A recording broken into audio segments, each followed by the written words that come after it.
بسم اللہ الرحمن الرحیم۔ السلام علیکم ورحمۃ اللہ وبرکاتہ۔ اگر تمہارے گھر کوئی مہمان آئے اور بھوکا جائے تو گویا وہ کسی قبرستان میں آیا تھا۔ امام جعفر صادق علیہ السلام، جو دو شخص ناراض ہو کر جدائی اختیار کرتے ہیں، ان سے ایک خدا کی ناراضگی اور لعنت کا ضرور مستحق ہوتا ہے، اور کبھی ایسا ہوتا ہے کہ دونوں ہو جاتے ہیں۔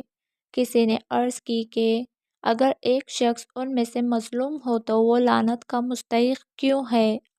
فرمایا، وہ اس وجہ سے ہوتا ہے کہ دوسرے کے پاس جا کر صفائی کیوں نہیں کر لیتا کہ وہ اس کی غلطی سے درگزر کرے اور نیکی و مہربانی سے پیش آئے۔ حضرت امام جعفر صادق علیہ السلام نے فرمایا، کم سے کم تجویز جس کے ذریعہ کوئی مرد ایمان کے دائرے سے نکل جاتا ہے، وہ یہ ہے کہ کسی خالی کی مجلس میں بیٹھے اور اس کی بات کو غور سے سنے اور پھر اس کی گفتگو کی تصدیق کرے۔ حضرت فاطمہ زہرا اور حضرت حمزہ کی خبر کی دیکھ بھال سید بن ظریف ایمان باقر علیہ السلام سے نقل کرتے ہیں کہ رسول اللہ صلی اللہ علیہ وسلم کی بیٹی حضرت فاطمہ علیہ السلام اپنے چچا حضرت حمزہ علیہ السلام کی قبر کی زیارت کرتے اور اس کی ترمیم و اصلاح کرتے۔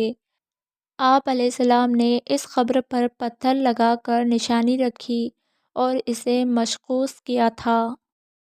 امام علی علیہ السلام رضا نے فرمایا، علی ابن ابی طالب کی ولایت قبول کرنے کی مثال حضرت آدم علیہ السلام کے سامنے فرشتوں کے سجدے کرنے کی مانند ہے، اور جنہوں نے روز خضر آپ صلی اللہ علیہ وسلم کی ولایت کا انکار کیا، ان کی مثال شیطان کی ہے، جس نے حضرت آدم علیہ السلام کے سامنے سجدہ کرنے سے انکار کیا۔ فرمان امام حسین عسکری علیہ السلام، اگر تم چاہتے ہو کہ 100 سال تک ہر روز کے روزہ رکھنے کا ثواب تمہارے نامہ اعمال میں لکھا جائے تو تمہیں چاہیے کہ لوگوں کو امام وقت اجر کی معرفت سے آشنا کرو۔ جب کوئی آپ کی بیٹی سے شادی کے لیے رشتہ دے اور تم اس کی دینداری اور ایمانداری سے راضی ہو تو اس لڑکے سے شادی کرو، کیونکہ اگر آپ ایسا نہیں کرو گے تو زمین پر بہت بڑا فساد برپا ہوگا۔ امام حسین عسکری صلی اللہ علیہ وسلم نے فرمایا، کوئی آزمائش ایسی نہیں جس کے لیے خدا کی طرف سے کوئی نہ کوئی نعمت نہ ہو، جو آزمائش کو گھیرے ہوئے ہوتی ہے۔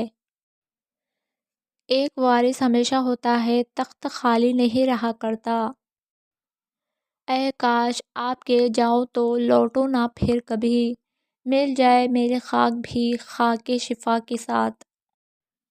ایام فاطمہ میں کالے کپڑے پہنو۔ کوئی پوچھے کہ محرم نہیں ہے، کیوں کالے کپڑے پہنے ہیں، تو یہ مت کہو کہ فاطمہ سلام اللہ علیہا کا یوم شہادت ہے، بلکہ یوں کہو کہ نبی صلی اللہ علیہ وسلم کی بیٹی کا سوگ ہے۔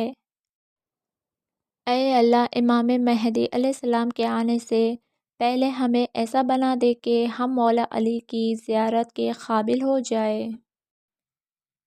امام ابن تیمیہ رحمۃ اللہ علیہ کہتے ہیں کہ بلند مقام آزمائشوں سے ہی حاصل ہوتے ہیں۔ حضرت علی رضی اللہ عنہ نے فرمایا، سمندر کا پورا پانی کشتی کو نہیں ڈبو سکتا جب تک کہ کشتی میں داخل نہ ہو جائے، اسی طرح پوری دنیا کی برائی آپ کو نقصان نہیں دے سکتی جب تک کہ آپ کے ذہن اور روح پر اپنا اثر نہ جما دے۔ امام حسین علیہ السلام نے فرمایا، اگر کوئی شخص روٹی کا ٹکڑا زمین پر پڑا ہوا دیکھے اور اسے صاف کر کے کھا لے تو اللہ تعالیٰ اس کے پیٹ پر دوزخ کی آگ حرام کر دیتا ہے۔